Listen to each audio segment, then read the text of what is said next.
please give a warm welcome to our friend, Brescia Giona.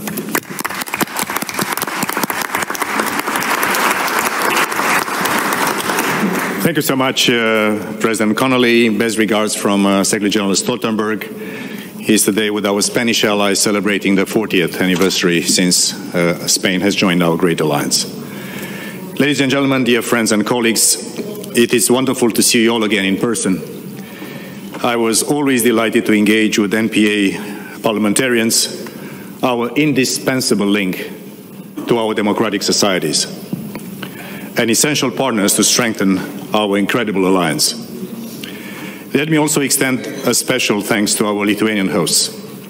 We have done an incredible job in organizing this event, and I know that this can be very challenging. When I was president of the Senate in my home country of Romania and hosted something like this, not easy. Congratulations. And President Connolly, thank you so much for your leadership, sir. Like always, your thoughtful opening remarks for our meeting today is inspirational and carving the course ahead. I also thank you for receiving me and my delegation in Washington, D.C. just a few days back, together with Congressman Mike Turner, also Congresswoman Linda Sanchez. Thank you for the meeting we had yesterday. One word about our host and great allies, Lithuania. This is a steadfast NATO ally, and you show solidarity for our shared security in so many ways. Not least through the military and humanitarian support you are providing to our highly valued partner Ukraine.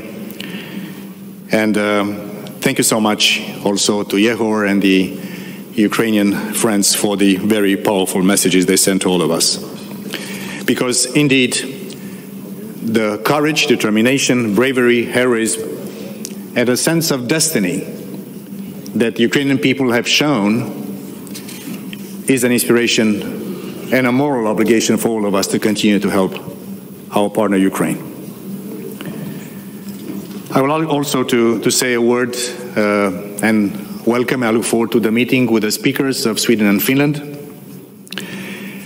We all in NATO agree that NATO enlargement has been a historic success, and NATO's door remains open. And Secretary General Stoltenberg has said we are confident that we will be able to address all allies' security concerns and welcome NATO's closest partners, Finland and Sweden, in our family of free nations.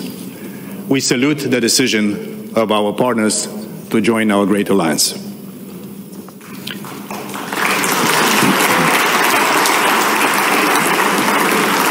Dear colleagues, we meet at a pivotal moment for our security.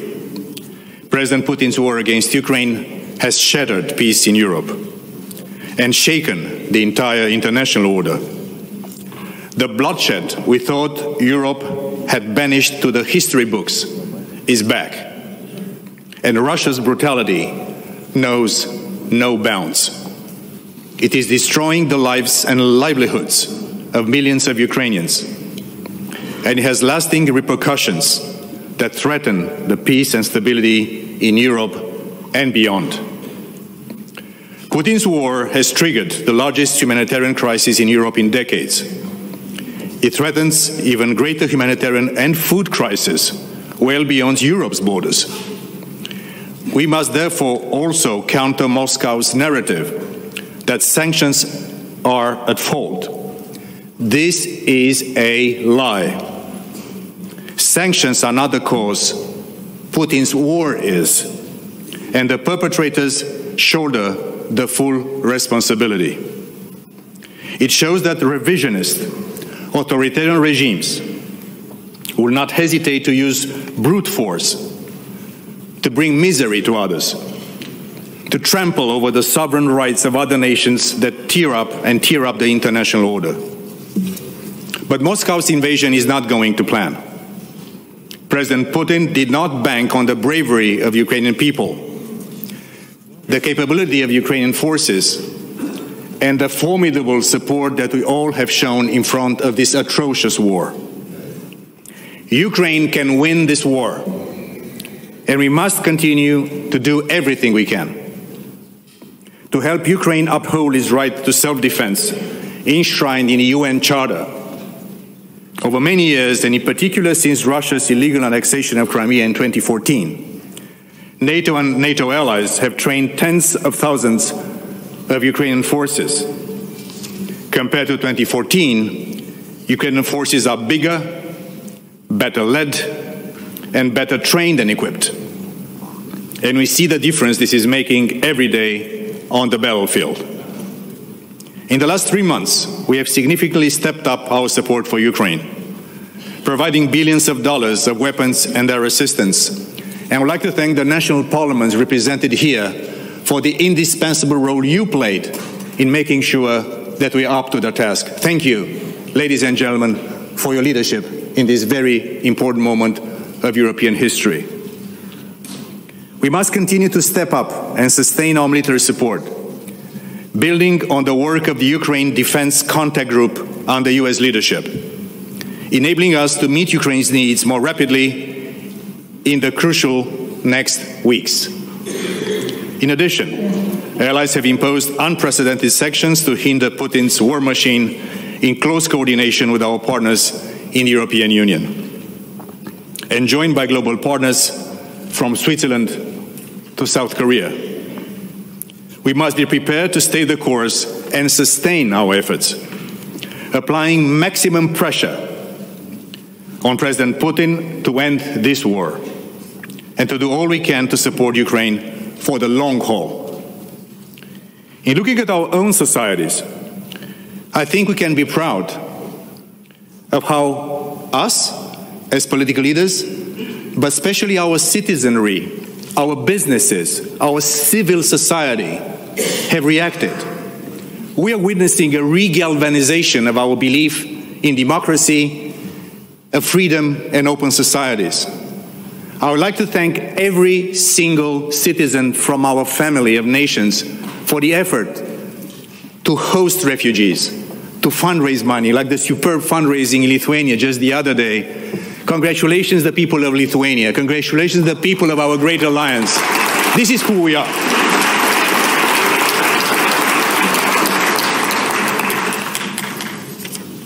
And parliamentarians like you continue to have a key role in encouraging strategic patience, public support for the long haul, and unity amongst our ranks.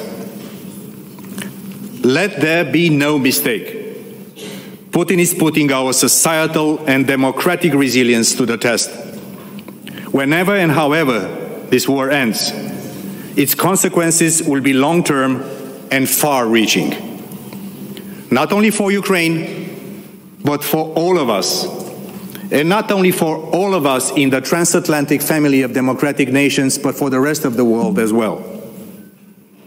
NATO's main responsibility is to protect and defend all allies and every inch of allied soil.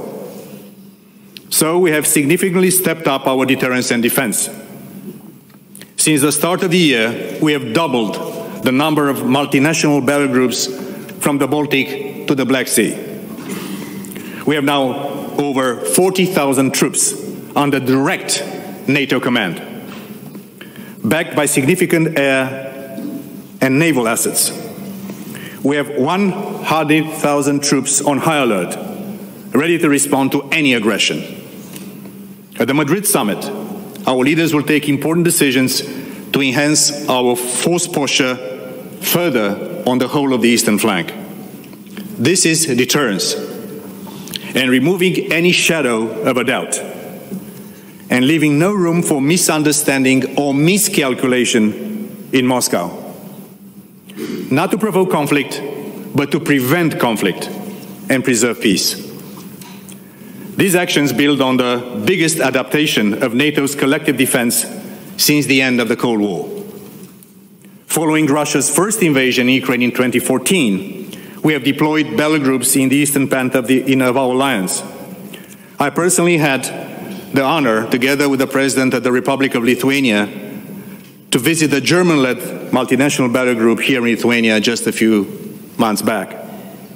We have increased the readiness of our forces, and established new defense domains, including space and cyberspace. We have invested massively in modern capabilities and increased defense spending. European allies and Canada have spent an additional $270 billion on defense since 2014. And this is increasing because 2% target is a baseline, not a ceiling. For all of this, we have to thank all of you. And as with Ukraine, it is essential that we continue to stay the course and invest in our security. But Russia's invasion of Ukraine is part of a bigger picture, of a drastically deteriorated security situation, where authoritarian actors like Russia, but also China, are openly challenging core principles for our security and undermining the rule-based international order.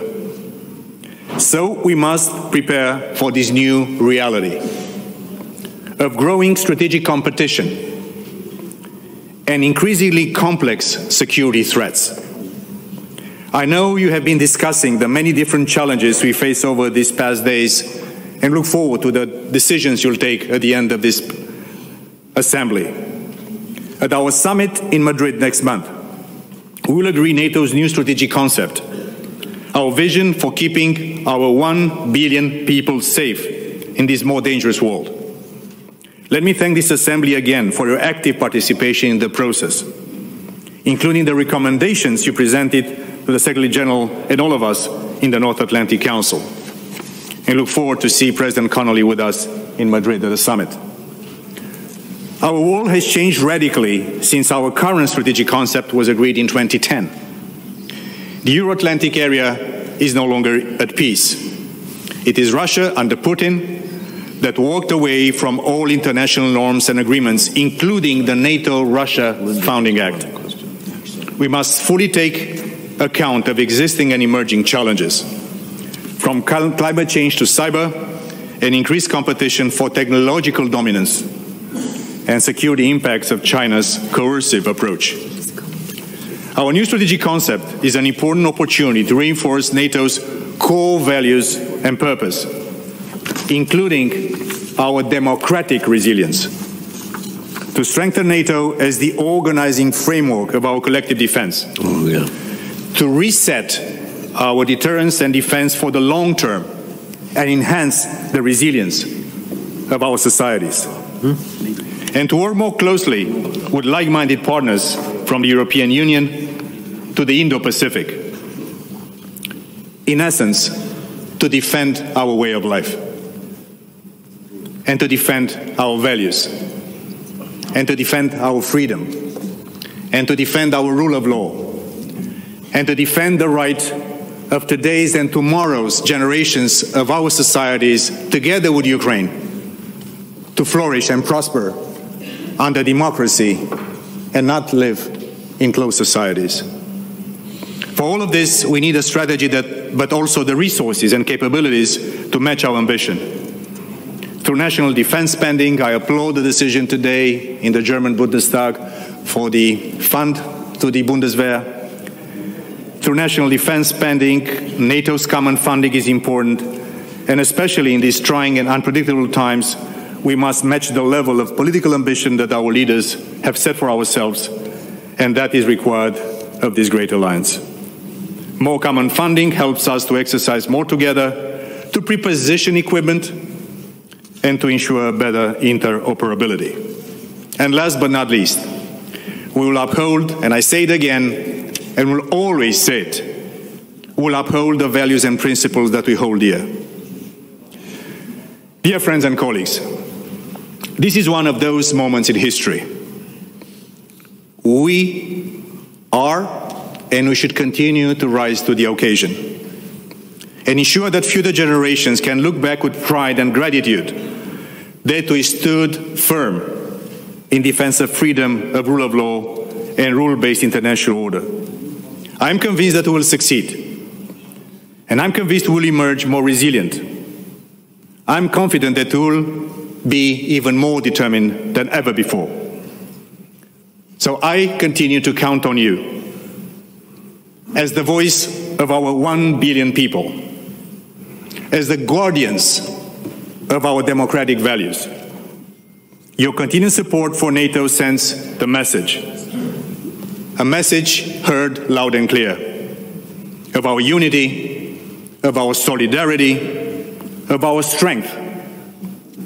So thank you so very much, and like always, we are deeply in gratitude for you and these historic moments. This assembly, Mr. President, is more relevant than ever to the enduring success of the most successful alliance in human history. Thank you all. I look forward to your questions. Thank you.